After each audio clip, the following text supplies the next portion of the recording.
Right before the summit, we hosted the MAS Conference on Preservation and Climate Change in New York City as part of MAS's Preservation and Climate Change campaign. The goal of this ongoing campaign is to drive home the fact that historic buildings can and must become more energy efficient, along with all of New York City's buildings.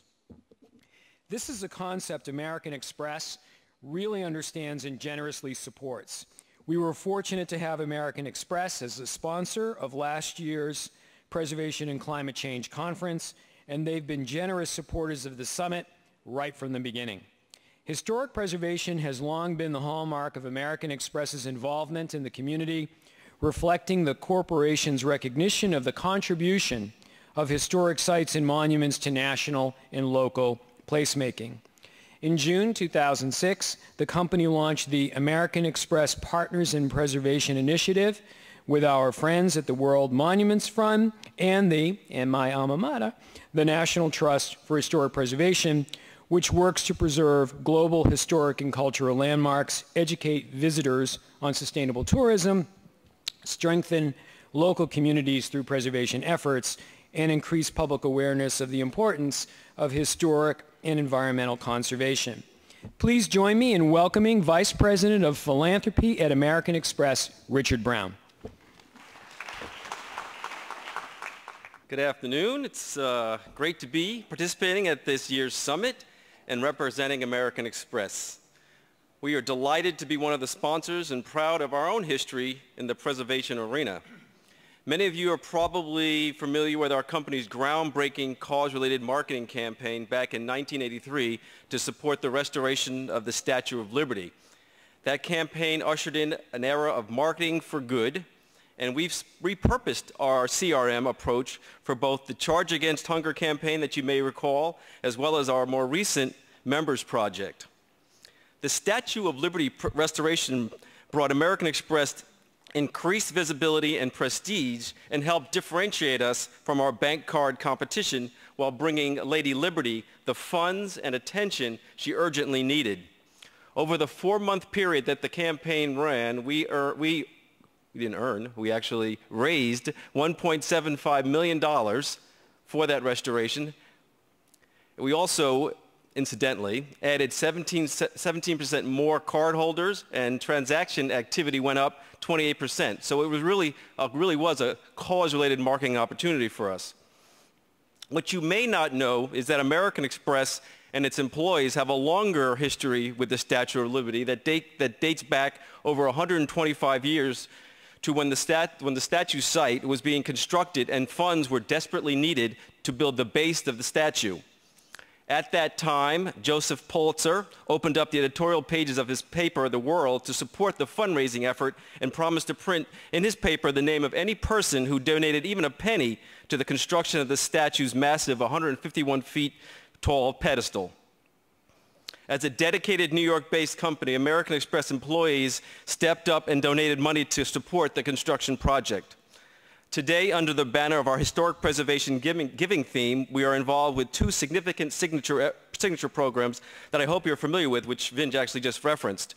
The first is the collaboration with the National Trust for Historic Preservation called Partisan Preservation. This pioneering online crowdsourcing initiative was kicked off in San Francisco in 2006, and we just concluded the voting phase in the Twin Cities.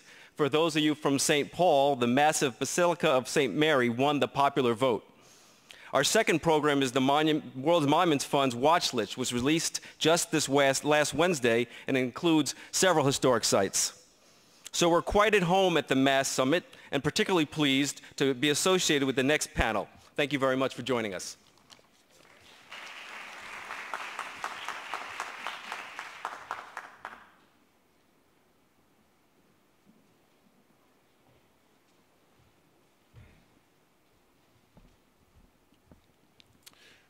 Good afternoon. Excuse me. My name is Frederick Eisman, and I have the great fun, satisfaction, and entertainment, it also comes down to sometimes, of being a board member of the Municipal Art Society. It's an exciting place to be a board member, one of the most.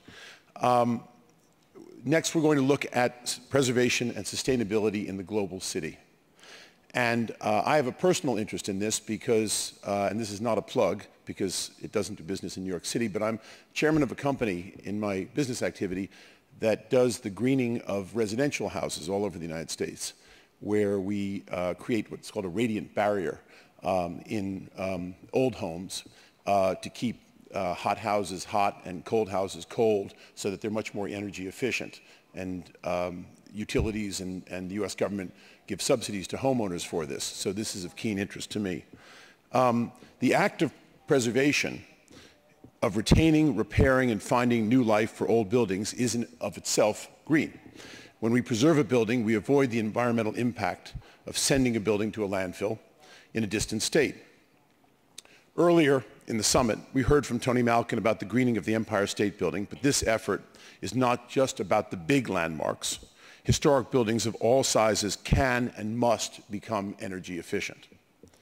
MAS's energy retrofit of the landmark Henry Street settlement, headquarters on the Lower East Side, which are very small buildings, will demonstrate how to inexpensively green the city's small old buildings. And the MAS campaign goes into high gear now as we develop a manual with the Landmarks Preservation Commission on greening the city's landmarks and develop policy recommendations to better integrate preservation, sustainability, and green building practices. One of our greatest advocates excuse me, in this endeavor is our first speaker on sustainable preservation, David Bragdon. David became New York City's Director of Long-Term Planning and Sustainability last September. In his first year in office, he has embodied the mission of PlaNYC, developing and coordinating the city's various initiatives to create a greener and greater New York. Working with MAS, David introduced preservation into the latest incarnation of the plan this last spring, a successful outcome of our ongoing preservation and climate change campaign. Prior to his appointment, David served nearly 8 years as the elected president of the Metro Council in the region of Portland, Oregon, which is pretty green. And he brings solid experience managing urban growth boundaries, transportation planning, waste disposal and recycling, natural areas acquisition and restoration to our city. And we can continue to expect exciting results. In fact, maybe we'll turn into Portland. Please join me in welcoming David Bragdon. Thank you very much.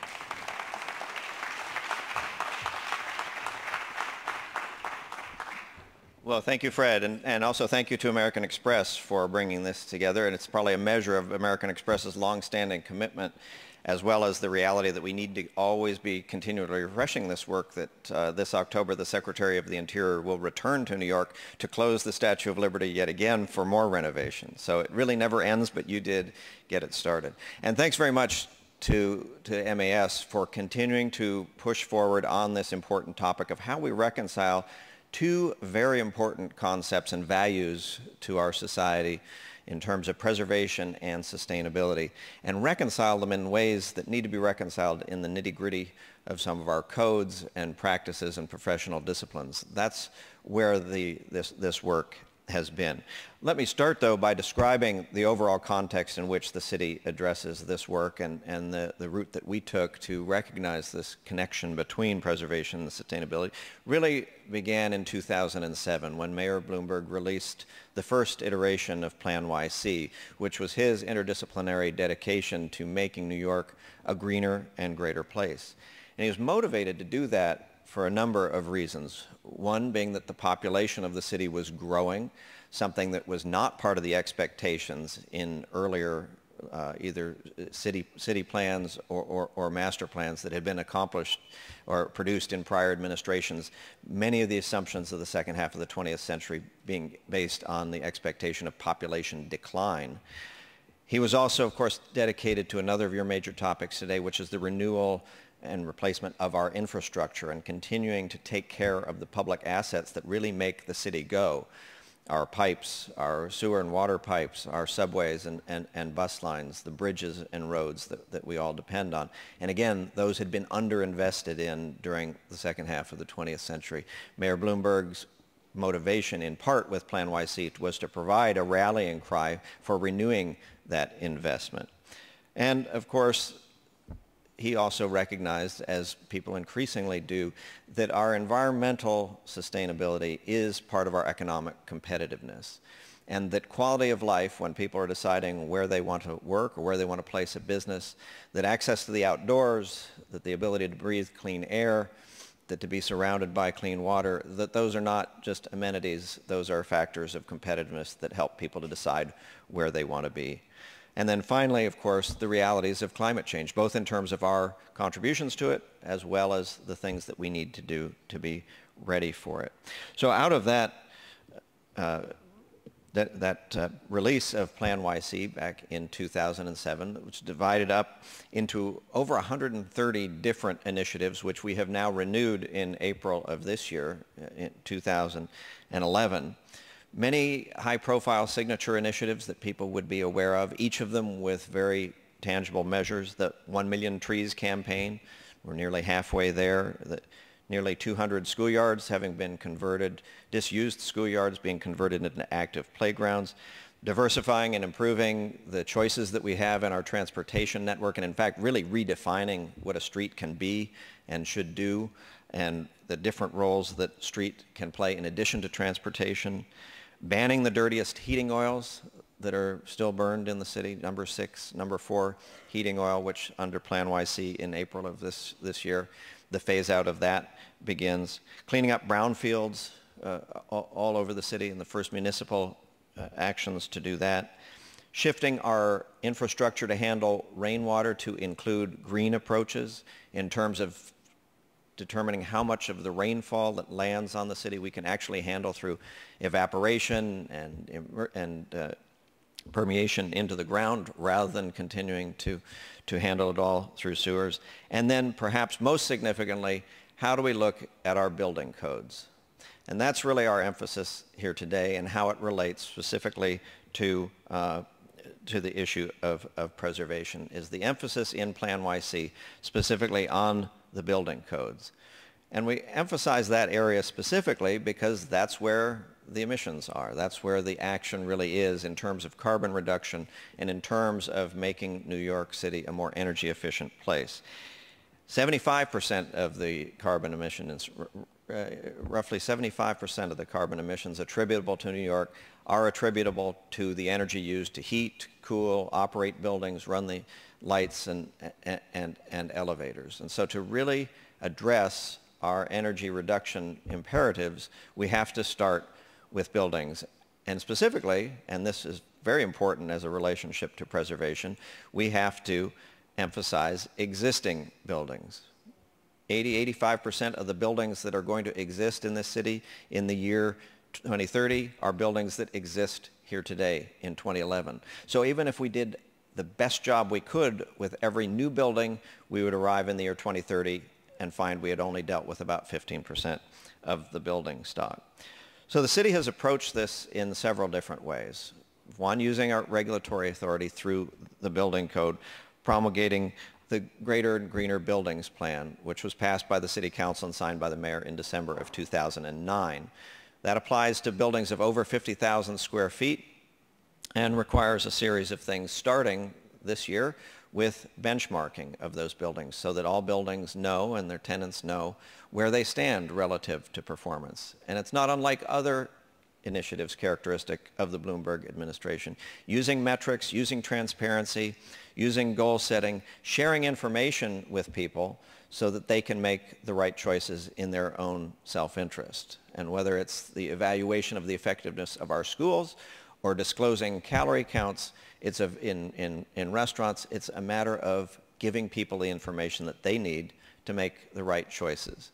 That's what benchmarking has been about. New York is a pioneer in that. We're now being emulated by San Francisco, Seattle, Washington, D.C. We heard the other day that Chicago is also interested in also having a benchmarking requirement for private buildings.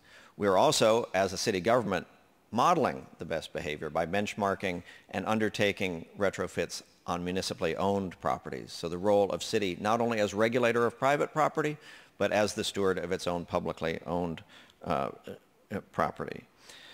We have also convened in partnership with the Industry of Green Codes Task Force that has produced over 100 different recommendations for other changes to our codes, energy codes, zoning codes, as well as the building codes, in terms of making buildings more energy efficient.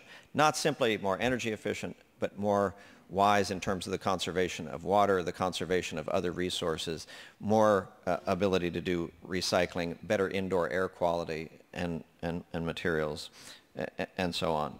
Those issues have started moving through the City Council. This administration is going to be really pushing to get as much of that done while this administration is in office. There's about roughly 25 of those have worked through the council already. We have many others that are queued up in terms of insulation, in terms of rooftops, in terms of recycled materials, and we'll be working with Speaker Quinn and the council to move those through. The other aspect that we have engaged in is recognizing that it's not only our regulatory authority and it's not only our power as a good example, it's also about finance. It's also about helping efficiency and sustainability pencil out for property owners. And so we're using federal stimulus funds to fund an energy efficiency corporation to work with private property owners and commercial institutions to make energy retrofits pencil out better. And again, harnessing self-interest to public interest and doing those simultaneously. All of those things do have big implications for preservation. And my exposure to this and the reason that we incorporated preservation expressly into the PlaNYC update dates to the MAS conference held at Columbia University just about a year ago in October, and the attempt to reconcile the imperatives that we have to deal with climate change as well as the imperatives to preserve that we have in terms of the building stock. As a direct result of me attending that conference and having been able to participate that day, we did incorporate considerations with regard to historic structures into the plan, and the administration, in partnership with this organization, is following up on that pledge now. We stated our initiative fairly simply in April, which was that one of the 132 different initiatives in the plan by which we say we're going to be held accountable during this mayor's term is to improve energy efficiency in historic buildings. As you may know, national and state codes exempt national and state landmarks are generally exempted from energy efficiency, from complying with energy efficiency codes, because of the concern about how that affects their appearance. But we think that's an overly broad statement, and as we said in PlaNYC, let's be clear about what our goal really is with regard to historic preservation. What the goal is to preserve in terms of visual character and in terms of the feel of a place. There really isn't much interest in preserving HVAC systems or faulty wiring or inefficient systems that are hidden away and that are invisible and that don't affect the appearance of a building. So what we'll be doing, and what we are doing already in partnership with the Landmarks Preservation Commission, in partnership with this organization, is seeing how can we change our codes to instill some sense as well as incentives financially in terms of energy efficiency in historic buildings without undermining what the purpose of preservation is in the first place. We realize, of course, the greenest building in some respects in terms of resource consumption is the building that's already been built. Any building that's already been built is not only a building we don't want to be sending off to the landfill, we're sending too much stuff to the landfill already, but it also represents steel and concrete and gypsum and other resources that do not need to be mined to replace it. So we've said we were going to work with the Historic Preservation Society, this is a direct quote from PlaNYC, to reconcile energy codes with those preservation requirements. The way we are doing that, Landmarks Preservation Commission has a green team, and we work with them to look at various aspects of the code and reconciling those. We are working, again, through the Landmarks Preservation Commission with MAS on a manual that will be available a year hence in terms of being able to work with historic properties and to update those energy systems. We also believe that there needs to be some flexibility in those codes, some of the gray areas, that it's not just a matter of strict preservation on the one hand or strict energy efficiency on the other, and that there needs to be a little bit of give and take in terms of both of those goals. As Fred mentioned, I moved here from Portland, Oregon. I'm originally from New York, but spent quite a bit of time out in Portland, Oregon. It so happens that the first historic structure to obtain LEED Gold status through a restoration is in Portland, Oregon, an organization called EcoTrust. Jane Jacobs, obviously no stranger to this organization, was no stranger to EcoTrust. She was actually on their board during the 1990s when the decision was made to turn an 1895 warehouse into what is now the Natural Capital Center. But the fact was that was not a landmarked building, and it still isn't. But they were able to take a disused warehouse and turn it into a natural capital center for offices that has LEED Gold rating, because they had the flexibility to do that, quite frankly, because they weren't a landmark. So there were changes to the windows and to the rooftops that might be otherwise have been discouraged. So those are examples of the things that we think need to be happening here. We think we can also be a leader, and that we, through working with ASHRAE and some of the national associations that do code development and model code development, that we can distribute some of these practices nationwide as well and make these practices in other cities. When I think about an example of how we do preservation and sustainability at the same time, certainly the High Line comes to mind, and this again relates to the importance of infrastructure for its period of time and the issue of economic development. When the High Line was built, of course, it was vital to the economy of Lower Manhattan, the economy of Lower Manhattan that was built on the distribution of frozen meat coming by rail from the Midwest. And when the High Line was reopened in this century, it's every bit as much a piece of economic development infrastructure today for this era as it was in its time. It's now part of the reason why, of course, that neighborhood attracts employers like Google, because their employees want to be near something like the High Line.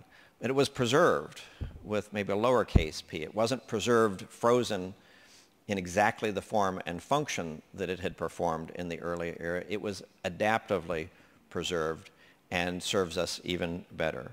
I think there's a parable in there for what how we should be looking at energy systems and buildings generally.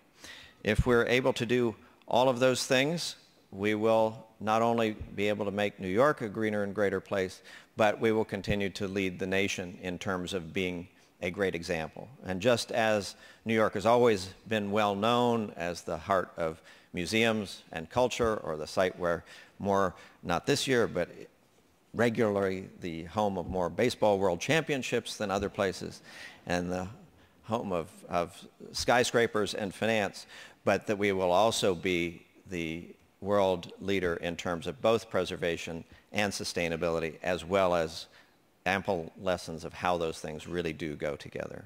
Thank you.